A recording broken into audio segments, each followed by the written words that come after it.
ଠାରୁ ସାନ ପର୍ଯ୍ୟନ୍ତ ଏ ପାଳଙ୍ଗ ପୁରୀ ସମସ୍ତଙ୍କର ପସନ୍ଦ। ମୁଁ ଆଜି ଆପଣମାନଙ୍କୁ ପାଳଙ୍ଗ ଶାଗର ପୁରୀ ତିଆରି କରି ଦେଖେଇବି। ନମସ୍କାର, ମୋ ଚ୍ୟାନେଲ ସବିତା ଜି କି ଦୁନିଆକୁ ଆପଣମାନଙ୍କୁ ସ୍ୱାଗତ। ଦେଖନ୍ତୁ ମୁଁ ଗୋଟେ ପୁରୀ ଭାଙ୍ଗି ଦେଖଉଛି କେତେ ନରମ ହେଇଛି।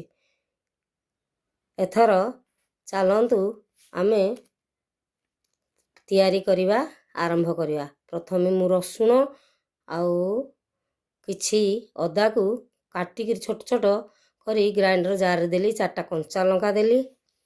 ତାପରେ ପାଳଙ୍ଗ ଶାଗ ଆଗରୁ ଧୋଇକି ରଖିଥିଲି, ତାକୁ ସେଥିରେ ମୁଁ ଦେଇ ଦେଉଛି।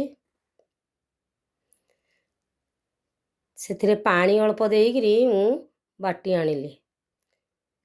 ପୁଣି ଆଉ ଯେଉଁତକ ଥିଲା ମଧ୍ୟ ମୁଁ ସବୁ ବାଟିକିରି ଆଣିଲି ଭାରି। ତାପରେ ମୁଁ ଏପଟେ ମଇଦା ବାହାର କଲି। ଯେତିକି ମଇଦା ନେବ ସେତିକି ଗହମ ଅଟା ନେବ। ମୁଁ ଯେଉଁ ମେସିନରେ ଘିଅ ବାହାର କରିଥିଲି ସେଇ ମେସିନରେ ମୁଁ ଆଜି ଅଟା ଦଳିବା ଦେଖେଇବି। ସେଥିରେ ମୁଁ ଅଟା ମିଶାଇ ଦେଲି। ସ୍ୱାଦ ଅନୁସାରେ ଲୁଣ ଦେଇଦେଲି। ରିଫାଇନ୍ ତେଲ କିଛି ଦେଇଦେଲି। ତାକୁ ଉପର ତଳ କରିକି ମିଶାଇ ଦେଲି। ସବୁ ଲୁଣ ମିଶିଗଲା। ତାପରେ ମୁଁ ଏଇ ଡଫ୍ ହୁକ୍କୁ ମେସିନରେ ସେଟ୍ କଲି। ସେଟ୍ କରିକିରି ତାର ଯେଉଁ ହାଣ୍ଡିରେ ଅଟା ରଖିଥିଲି ତାକୁ ସେଟ୍ କରିଦେଲି। ପାଳଙ୍ଗ ବଟାକୁ ଦେଇଦେଲି।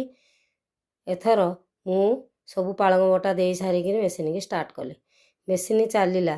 ମେସିନ୍ ଧୀରେ ଧୀରେ ଗୁଣ୍ଡ ସବୁ ତାର ଏକାଠ କରିକିରି ସେଇ ଶାଗ ବଟା ସାଥିରେ ଧୀରେ ଧୀରେ ମିଶିଗଲା। ମିଶିକି ଦେଖନ୍ତୁ ପୁରା ଗୁଳା ହେଇଯାଇଛି। ମୁଁ ତାକୁ କ'ଣ କରିବି ନା ଅଧଘଣ୍ଟେ ପାଇଁ ରେଷ୍ଟ ଦେବି। ତାପରେ ମୋର ବେଲିବା ଆରମ୍ଭ କରିବି। ଏମିତି ପତଳା ପତଳା ଅଳ୍ପ ଟିକେ ତେଲ ଦେଇକିରି ମୁଁ ବେଲିକିରି ଚାଲିଲି। ଏମିତି ବେଲିକିରି ମୁଁ ଏପଟେ କ'ଣ କଲି, ରଖିଦେଇକିରି ଆଉ ଗୋଟେ କଡ଼େଇ ବସେଇଲି। ତାତିଥିଲା ତେଲ ତତେଇ ଦେଲି। ସେଥିରେ ସବୁ ପୁରୀକୁ ଦେଇଦେଲି।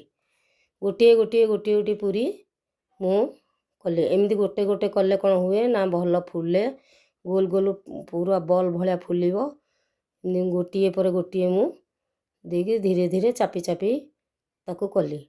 ଏମିତି ଗୋଟିଏ ଦେବ ବୋଲେ ତାର ସବୁ ଫୁଲିବ। ଗୋଟେ ବି ଚେପଟା ହେବନି କି ହାଡ଼ୁଆ ହେବନି, ପୁରା ରହିବ। ଏଥର ସବୁ ପୁରୀ ଆମର ରେଡ଼ି ହେଇଯାଇଛି। ମୁଁ 2ଟା ପ୍ଲେଟ୍କୁ ବାଢ଼ି ନେଇଗଲି। ଏଥର ଦେଖନ୍ତୁ କେତେ ସୁନ୍ଦର ଦେଖାଯାଉଛି। ଭିଡ଼ିଓଟି ପ୍ରଥମରୁ ଶେଷ ପର୍ଯ୍ୟନ୍ତ ଦେଖିଥିବାରୁ ଆପଣମାନଙ୍କୁ ଧନ୍ୟବାଦ। ମୋ ଚ୍ୟାନେଲଟି ଯଦି ଭଲ ଲାଗିଥାଏ ଲାଇକ୍, ସେୟାର, ସବସ୍କ୍ରାଇବ୍ କରିବେ। ଜୟ ଶ୍ରୀରାମ।